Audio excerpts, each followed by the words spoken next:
Hello pong muli mga kabayan, kamusta po? Sana po nasa maayos po tayong kalagayan. Si Kamanong po, nagbabalik po muli para po magkomento po sa inyo. Samahan niyo po inyong lingkod. Magandang umaga po muna, tanghali, hapon, gabi. Madaling araw po sa atin lahat. Sana po nasa mapayapa at ayos po tayong kalagayan, mga kababayan. Ito po, komentuhan na po natin mga tambay. Si Ma'am Hanilet po ay mananatili po sa The Hague sa Netherlands sa ICC hanggang siya po ay walang kapalit. At syempre po, umaasa pa rin si Ma'am Hanilet na makakapasok at madadalaw po ang dating Pangulong Duterte. At komentuhan din po natin mga tambay, ito pong si Maharlika. Unahin muna po natin itong balita, mga kababayan. Umpisahan na po natin. Hindi muna uuwi si Hanilet Avancenia mula sa the Netherlands. Ayon sa longtime partner ni dating Pangulong Rodrigo Duterte, 80 years old na kasi si FPRRD at kailangan ng gabay ng pamilya. Kumuha tayo ng update live mula sa The Hague. May Agenda Weekend Report si Abante anchor Rocky Ignacio. Go ahead, Rocky. Yes, maraming salamat. Magandang tanghali muna dito sa The Hague. Hindi pa rin makakadalaw si Hanilet Avancenia sa detention facility para bisitahin si dating Pangulong Rodrigo Duterte. Bagamat hindi siya makakadalaw, mananatili pa rin ito sa The Hague hanggat hindi dumarating o walang dumarating na pamilya Duterte na papalit sa kanya. Si Hanilet ang long-time partner ng dating Pangulo. Samantala, hindi na nagbigay ng ano pang detalye si Attorney Nicholas Kaufman sa naging pahayag ni Hanilet. Sa Facebook post, kinumpirma ni Hanilet Avancenia na kanselado na ang kanyang mga dapat pagdalaw kay dating Pangulong Rodrigo Duterte sa loob ng detention facility. Ang pagbisita ko nung hapon na yon, 5 minutes bago matapos ang visitation time namin, sinabihan ako nung isa doon. Sabi niya na nung July 19 daw, nung phone conversation namin, meron daw akong sinabi. Sabi ko about the case. Sabi ko, I don't know anything about the case. Kaufman is not discussing anything about the case. You know that, Mr. Kaufman. I have not asked a single paper from you on whatever it is that you are doing, so I cannot talk about the case. And also, nung time na yun, 5 minutes bago matapos, sinabihan na lang ako na isususpend daw ako. Ang sabi pa nga ni PRD, doon sa lalaki na nagsabi sabi niya, you cannot do that. July 23 na dumating sa The Hague si Hanilet at nagkaroon pa ito ng pagkakataon na makita sa kulungan ng dating Pangulo. You know, he's expecting me. He knows that this is my turn. This is my time right now. This is my schedule to visit him. And, you know, ako kasi nurse, diba, na-assess ko siya, yung first time ko na, itong visit ko na ito, the only day na visit ko siya, nung pagdating ko talaga, straight from the airport, nilagay ko lang yung gamit ko sa hotel. Bagamat hindi na ito makakabisita kay Duterte, mananatili pa rin ito sa The Hague hanggang sa dumating ang iba pang miyembro ng pamilya na papalit sa kanya. Dagdag pa ni Hanilet, 80 years old na si Duterte na kailangan na rin ng gabay ng pamilya. Only God knows. Only God knows. Kaya kami nag-i-effort kami dito na mabisita siya, mapuntahan siya, na at least may isang family member. Kaya ako, miski na ayaw niya na ako pabisitahin, nandito pa rin ako kasi in case of emergency, ako ang pinakamalapit. Imagine in case of emergency, ang taga-Pilipinas, it will take them like more than 24 hours to book a plane ticket. Sa Facebook post, hindi kinumpirma ni Attorney Nicholas Kaufman ang pahayag ni Hanilet na hindi na siya pinayagang makapasok at makabisita sa detention facility. Ayon kay Kaufman, iginagalang niya ang privacy ng pamilya Duterte kaya hindi na ito nagbigay na anumang komento. Nagpaabot naman ng mensahe si dating Pangulong Duterte para kay Hanilet mula sa isa sa mga abogado na bumisita sa loob. Si Kitty kasi may tawag pa rin siya. Lodya doon sa isang lawyer na nag-visit. PRD sends the following message to Hanilet. My undying love for you and for all the things that you have done for me. Thank you. Samantala, George, hinihintay pa natin ang informasyon kung may nakabalik na. Mga katambay, ang nangyayari po, hindi po natin alam kung sino po may kagustuhan, mga tambay. Ang abogado po ba at ang ICC na ayaw na pong papasukin para dalawin po ang dating Pangulong Duterte. At sinasabi nga po, di po ba, ng pamilya, dahil nagpapalitan po sila eh. Pag kami umalis, ay may darating. Kaya napakaganda po ng sinabi po ni Ma'am Hanilet na hindi po siya alis. Kasi sino nga naman ang mag-aasikaso, lalo-lalo kung magkaroon ng emergency. Di ba? Any happen dahil 80 years old at may sakit pa. Eh syempre yung pinakamalapit dahil napakalayo po ng bansang Netherlands sa Pilipinas. Hindi po ba? Ito po, isunod po natin si Maharlika, mga katambay. Isunod po natin si Maharlika. Ito po yung pahayag naman ni Maharlika tungkol po diyan sa nangyayari po. Meron po siyang mga komento kung bakit nagkakaganyan. Imbis ng tutukan ng abogado ng dating Pangulong Duterte ay ang nagpatapon, ang nagpakidnap. Pero ang tinututukan po ay si Ma'am Hanilet. Yun po ang tinututukan po nila, mga kabayan. Ito po, pakinggan po natin. Umpisahan na po natin, mga kabayan. So bakit tina-target ni Marcos Jr. ay ni Kaufman si Harry at si Hanilet? Bakit hindi si Marcos Jr.? Tama. Ang sisihin niya kung bakit ang Pangulong Duterte ay nakakulong. Dahil alam naman natin kinidnap. Tama. So, kailangan talaga nating mapagmatsyag mga palangga dahil mukhang nag-create ang bangag na gobyerno ng paghahati-hati. At yun nga, yung blame game para magalit ang mga supporters, yung ibang supporters ni Pangulong Duterte na pag hindi napalaya by September ang Pangulong Duterte o di na-aprobahan ang kanyang interim release, which is yun nga, inaantala yan at pinaantala mismo ni Kaufman dahil kulang sa ebidensya. So magtataka na kayo kung sino ang nasa likod nito. Bakit si Kaufman ay kating-kate na magpaimbita kay Pangulong Duterte, kay Marcos Jr.?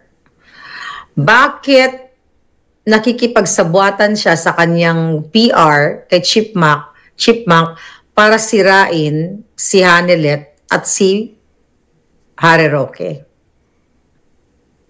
Diba? Imbes na magpa-interview siya at kundinahin niya ang Marcos Jr., ang bangag at manawagan siya kay Amy Marcos dahil, well, di siya manawagan, nakakausap naman niya na yung kapatid mo ang punot dulo ng pagkidnap kay Pangulong Duterte. Bakit hindi trabahuin ni Kaufman nang mabilis para ma-release ang Pangulong Duterte? Anong ginagawa niya? Ano bang mga ebidensya ang kanyang nililikom? Bakit hanggang ngayon walang update kung kailan niya ipa-file ang interim o temporary interim release ni Pangulong Duterte?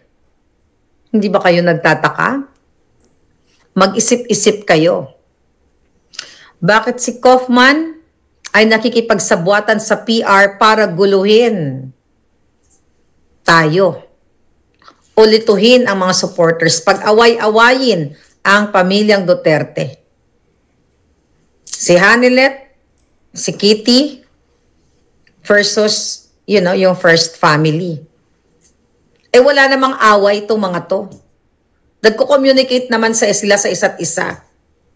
Dahil nakita naman natin yan, sinasabi naman ni Inday vocally, na kung mayroon man na idulot na mabuti itong unfortunate fate ni Pangulong Duterte, yung pagkidnap, yung nagbuklod-buklod sila. Bakit ngayon si Kaufman sumasawsaw o nagkikreate ng kaguluhan at umaayon, nagiging bias dito sa mga mangga Illuminatics, yung tawag nila yan, o a double agent. Bakit si Kaufman nagkikreate ng ganitong paghahati-hati? Kaya valid yung mga tanong ng taong bayan talaga. Sino ang nasa likod ni Kaufman? Yung siyam niyang abogado, yung mga associates na kasama niya sa defense team ni Pangulong Duterte. Sana pala makuha natin yung siyam na pangalan na yan eh. Dahil sabi nga ni Attorney Glensyong, transactional si Lisa Tanas. Kung kaya makipagsabuatan ni Lisa Tanas at bilhin ang 2022 election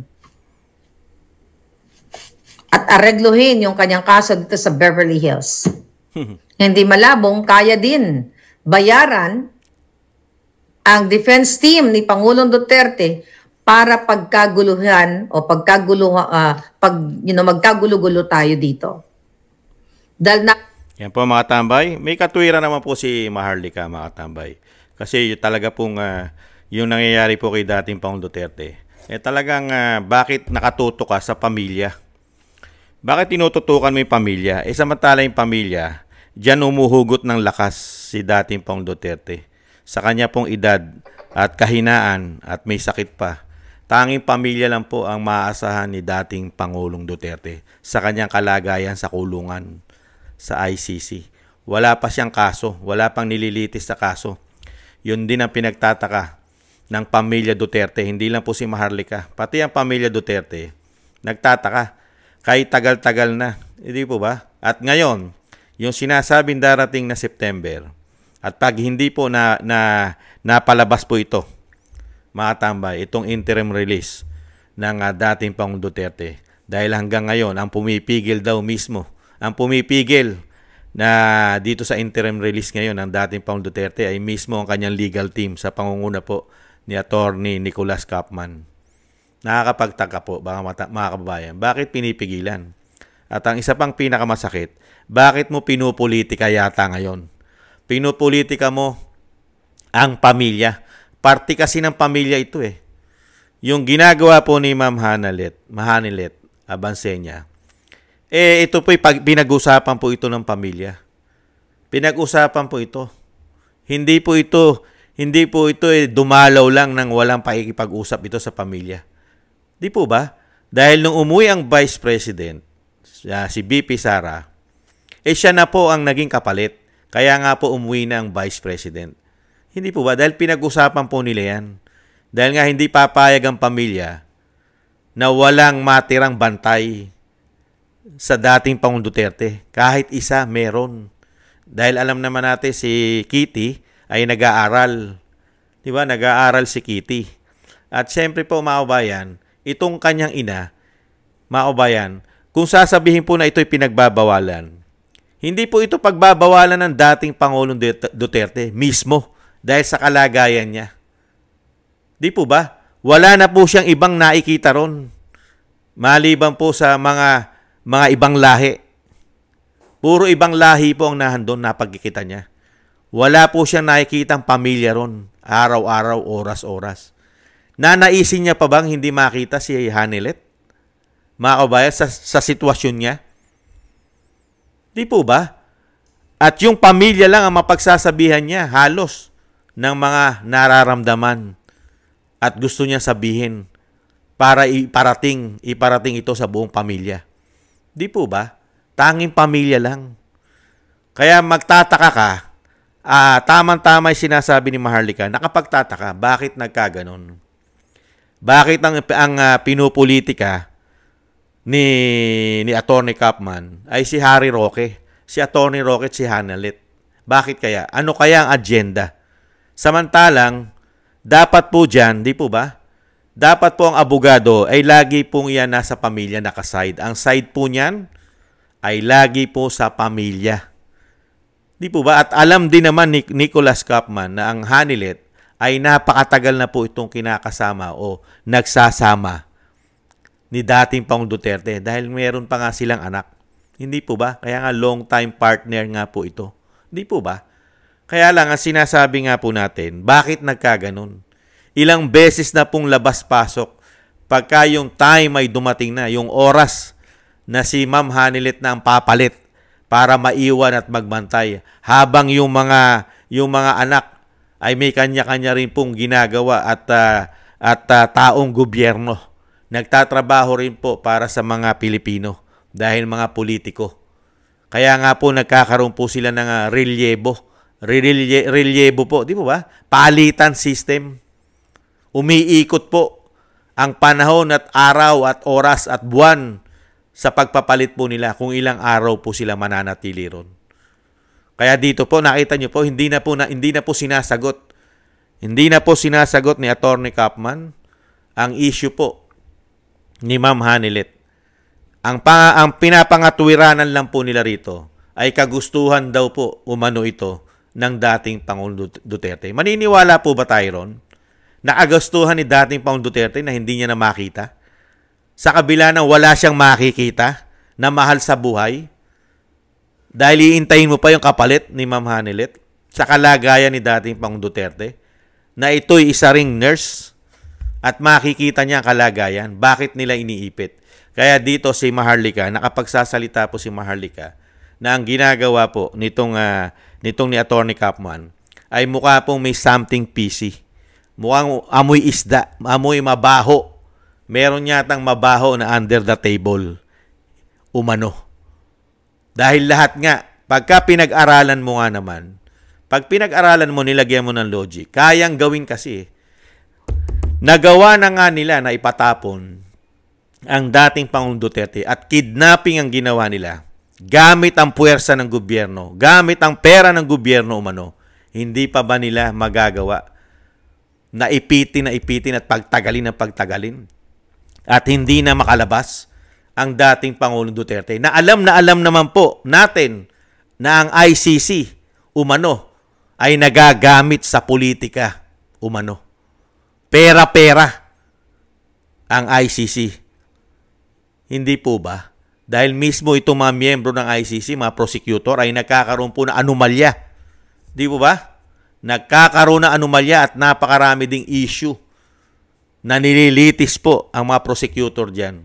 Dahil nasasangkot sa sari-saring anomalya.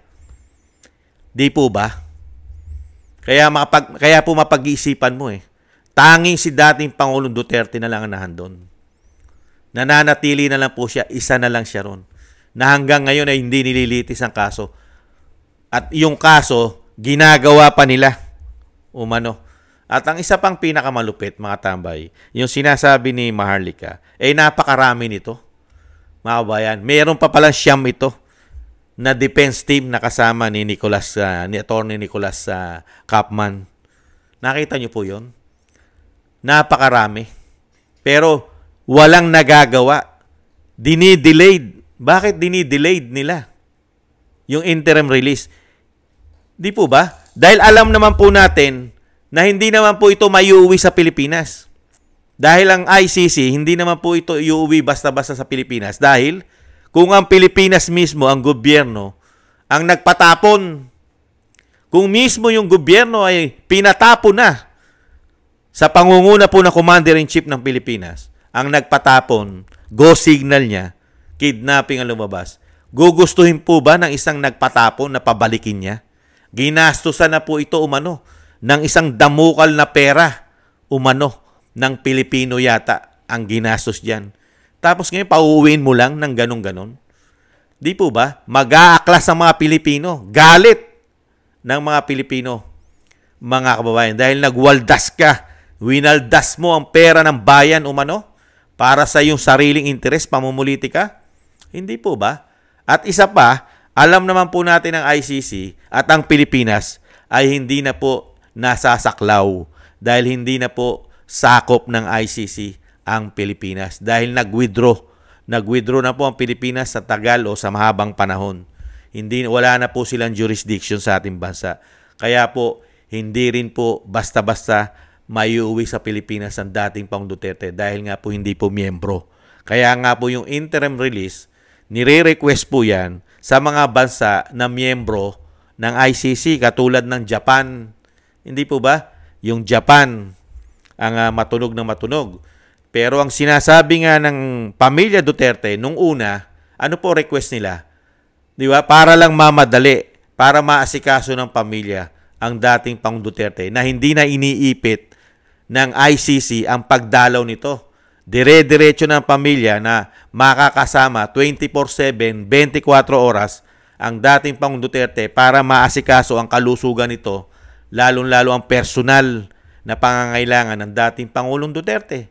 Kaya nga ang request nila ano po? Interim release kahit po sa Netherlands. Saan? Doon po sa ating embahada Kahit sa embahada natin, pansamantalang ilagay ang dating Pangulong Duterte. Pero, hindi pa rin po ito inaaksyonan ng abogado, ng legal team ni dating Pangulong Duterte. Kahit sa Netherlands lang muna ay ang interim release o pansamantalang paglabas nito. Iniipit pa rin. Mga kababayan, iniintay pa rin pilit. Hindi natin malaman kung ano agenda niya. Bakit pinagtatagal hanggang Setyembre?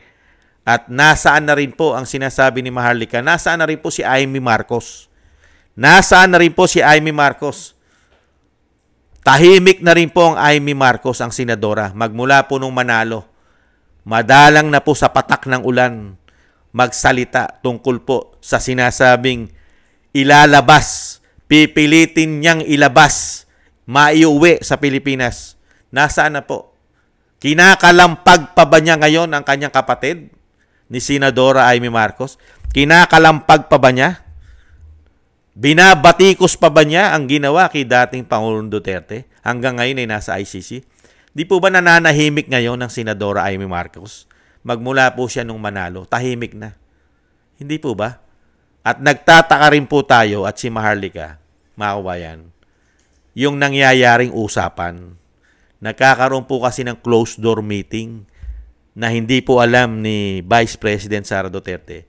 Di po ba? Nung mga nakaraang pag-uusap ng abogado at si Senadora Amy Marcos. Di po ba? Magtataka ka? At pati po ang pamilya na nagpatapon, lalong-lalo ang First Lady, ayon kay Maharlika, ay may kakayahan. May kakayahan na linisin at magbayad. Dahil mismo pinangalanan ni Maharlika, pati yung kaso sa Beverly Hills, ay pilit pong inaareglo o inaayos. Gamit po ang kung ano-anong pamamaraan, kasama na umano ang pera, mga kababayan, ng malinis, mailihis ang issue. At ganun din po, tahasan din direktang sinabi ni Maharlika na pati ang COMELEC nabili.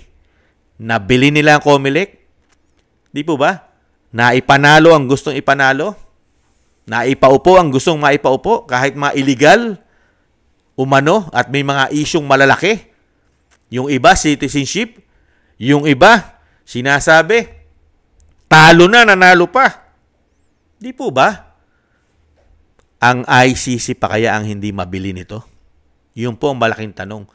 At itong mga prosecutor at sa pangunguna ni Attorney Kaufman na matunog na dating abogado ng pamilya Marcos.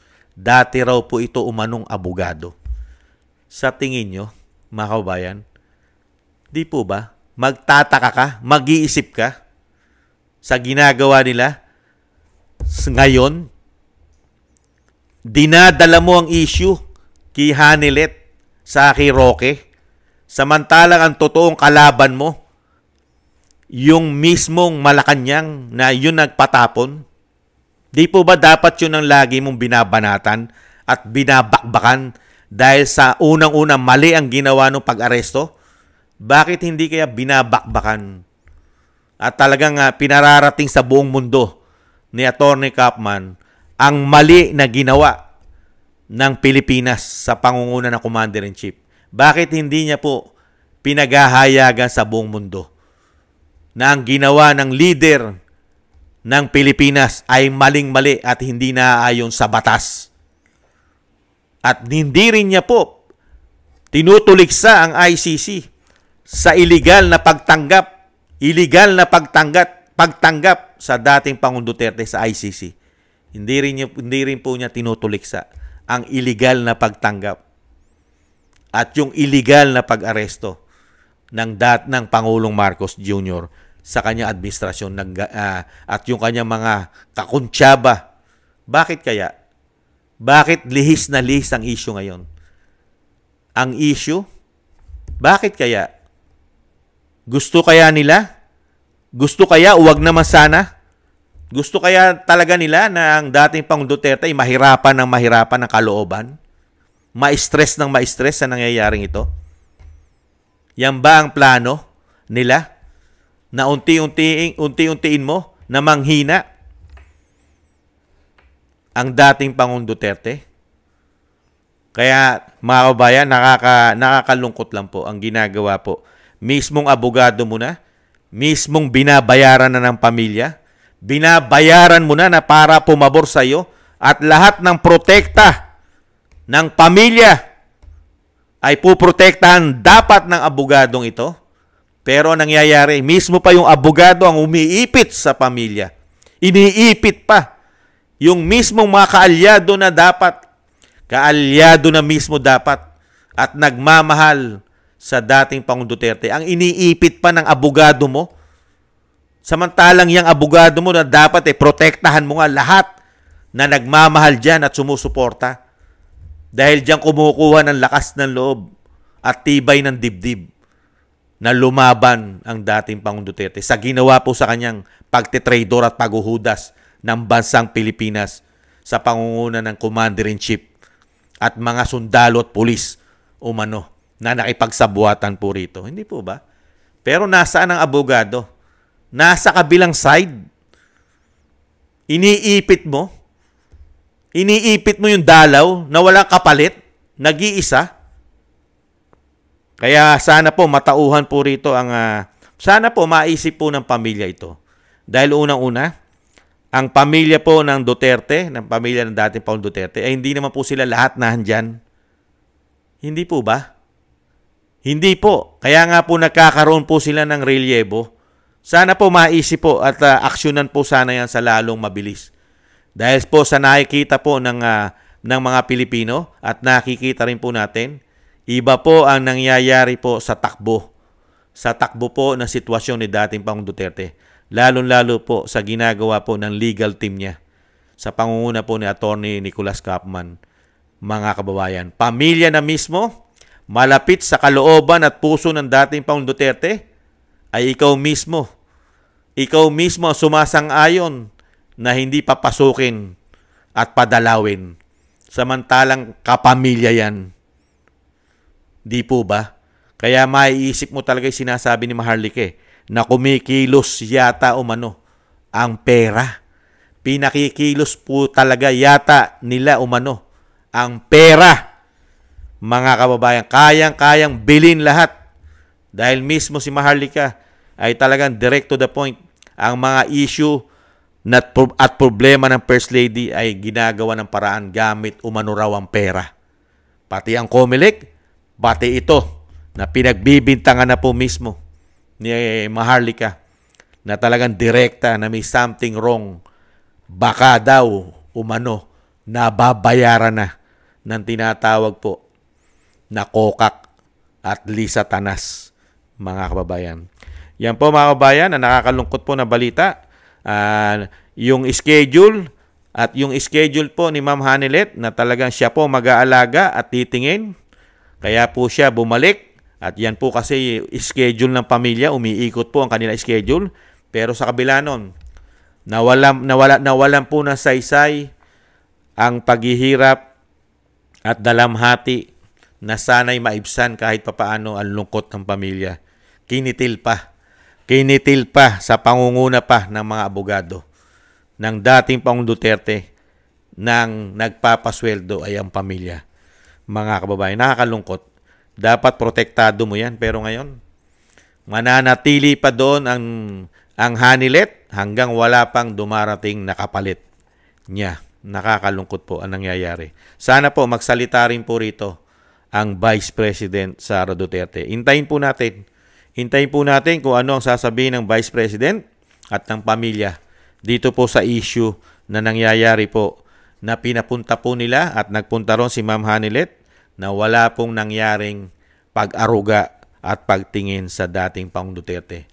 Nada, iilang beses lang po, mga kababayan. Nakakalungkot. Muli po mga tambay, maraming salamat po sa nakagusto po ng ating tambay mga kababayan sa YouTube at TikTok. At thank you po sa mga subscribers po natin. Maraming salamat po. sa inyong lahat. Maraming salamat po. At mabuhay po kayo mga subscribers po natin. At thank you rin po sa mga nagbibigay po ng tulong at biyaya sa inyong lingkod. Maraming salamat po. Mabuhay po kayo. Ingat po kayo lalo po sa inyong mga paggawa. At syempre po yung dasal at panalangin po natin, isama po natin sa dasal at panalangin ng pamilya Duterte. Lalo po ang ating dating Pangulong Duterte sa kanya pong pagtanda at sinasabing may edad na, ay maingatan po at madugtungan pa po ang kanyang buhay at kalakasan at malayo po sa kapahamakan at makabalik po sa lalong mabilis sa ating bansa. Maraming salamat po mga kababayan. Sa muli po mga tambay, ingat po tayo. Paalam. Bye-bye.